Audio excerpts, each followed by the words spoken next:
Hey everyone, and welcome back to The Explainer. I'm absolutely thrilled to have you here today because, well, we're looking at something that is just completely fundamental to our universe. We are talking about movement.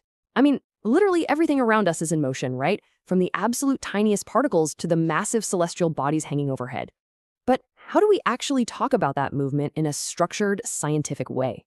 Okay, let's dive into this and unpack the incredibly fascinating world of physics, specifically focusing on a science primer that breaks it all down perfectly. We're starting right off the bat with this massive foundational question. What exactly is kinematics?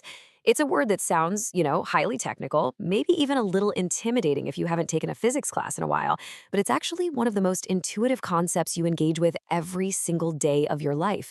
When you catch a ball, when you merge onto a highway, or even when you simply walk across a room, your brain is rapidly processing the very ideas we're about to put into clear, definable terms. Section 1. Introduction to Kinematics, the study of motion. Here we go. We're about to lay down the modern physics approach to how we observe and document movement. Kinematics is the branch of physics that describes the motion of objects without explaining what causes the motion. So the absolutely crucial point here is the word describes. We're acting as strict observers right now. In kinematics, we aren't worrying about gravity or friction or the horsepower of an engine or the muscular force of a runner's legs. We are completely ignoring the why. We're only interested in the what and the how. How fast is it going? Where is it located? Where is it headed? We're looking strictly at the motion itself, mapping it out perfectly on a grid of time and space. Moving right along to Section 2, 4 pillars of motion, the core quantities. Look, if we're going to meticulously track movement without caring about the invisible forces causing it, we need a very specific set of tools. Think of these as the absolute microscopic building blocks of tracking motion, and it all begins right here with position. Very simply, it's where an object is. This is our absolute baseline. Before an object can move, before it can speed up or slow down, we have to pinpoint exactly where it exists in space at a given moment. If we don't have a starting coordinate, a pinpoint on the map, literally none of the rest of the science works. Position is your "you are here" dot on the map of the universe. Now, what's really interesting about this slide is the precise distinction between distance and displacement. Displacement is the shortest distance from start to finish. In our everyday language, we often confuse distance with displacement. Let's say you go for a run and take a wildly winding, wandering path through your neighborhood, twisting and turning for 5 miles. Well, your total distance is 5 miles. But your displacement? It entirely ignores all your wandering. It focuses purely on the direct, straight line from your front door to exactly where you ended up. It's the as the crow flies measurement. It cuts through the noise and just asks, structurally, how far are you from where you started? All right, now we get to the dynamic stuff. Velocity versus acceleration. These are the two pillars that actually give motion its life. First, on the left, velocity. Notice it doesn't just say speed, it says speed with direction.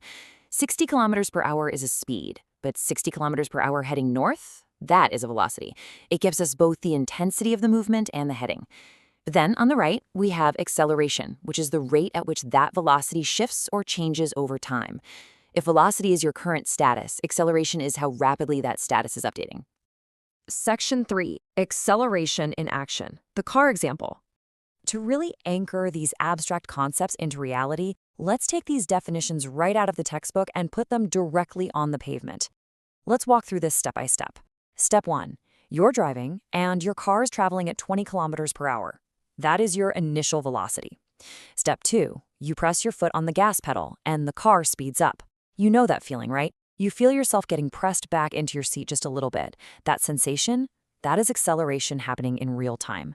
And finally, step 3, the car reaches 60 kilometers per hour. That becomes your final velocity. By tracking the exact time it took you to get from step 1 to step 3, kinematics allows us to calculate exactly how your velocity changed.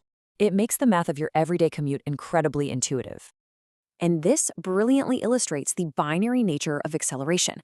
Look at how beautifully simple this is. When the car speeds up, when you push that gas pedal, that is positive acceleration. Your velocity is increasing. But what happens when a traffic light turns red? You hit the brakes and the car slows down. Now in kinematics, that isn't just stopping, it is negative acceleration. The rate of your velocity is still changing, it's just shifting downwards.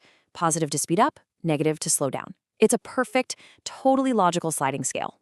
Section 4, the scale of kinematics, from athletes to planets. Let's move to and see how this builds from a single car to the grand scope of the universe. We've mastered the concept of a single car on a road, but the true power of this science is its universal application.